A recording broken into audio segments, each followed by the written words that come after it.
Yeah. But I realized the 40% was actually more important than the 60% that I'd picked. Okay. If I were her, it would depend on the 60, what Yes. it brings to the table. Yeah. Yeah. It will depend if I were her. Yeah. She's not even saying it properly. It will depend. Yeah, it Let me happens. take you back a little bit. When you were Yeah. talking about marriage searching, you kept Yes. talking about chitenji. Yes. So you want to tell us the people in your inbox are only men, or even there are women that are marriedly searching? Both, actually, men and women are all searching at the end of the day, married, Let me take the interview back to you. So Yes. what are men not doing right? What you guys not doing right? Why are women searching? Even men are searching. So it's either way, because this is No. what worries me, that if you are all singles, someone will tell you, yes, I'm married, but I'm single. Mentally, I am single. And I didn't even know that actually there's that category of the men and women also who say, I am single, married, but mentally single. So I would like to connect with my soulmate.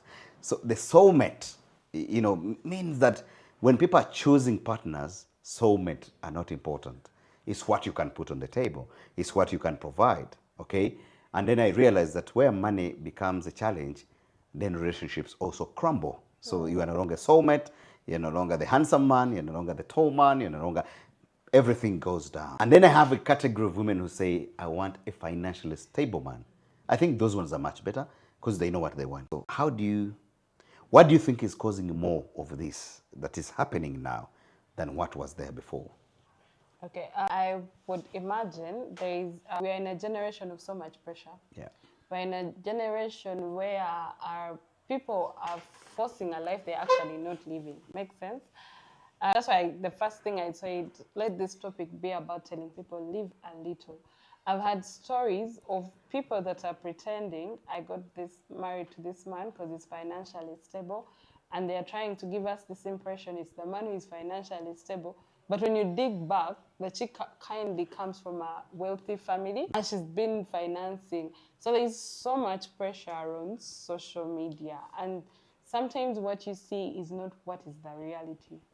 So when you live a little and you be yourself, life is easier because at the end of the day, I feel the real purpose in life is peace. I've had stories where someone says, I would rather cry in a Range Rover. Yeah, which is true.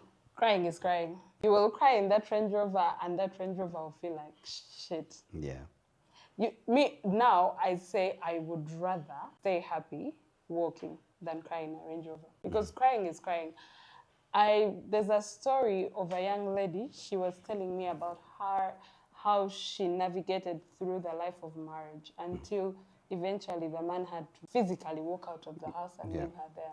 She told me, when people were talking about crying in Range Rover, I did not know what it meant until I had to go through it. This chick lived a life you would dream of. The husband would give her the Europe tours. Like, she was entitled to a trip every year, like 2 times a year. And us behind here were like, oh my God, this girl. But she told me the time she did a Europe tour, she does not remember anything. It was such a painful process. The only thing she has in memory of that tour is the visas in her passport. Yeah. What am I saying? They will take you around the world. You can't fake. As in, maybe you can portray to us all okay, but when you're not sleeping, we are not there.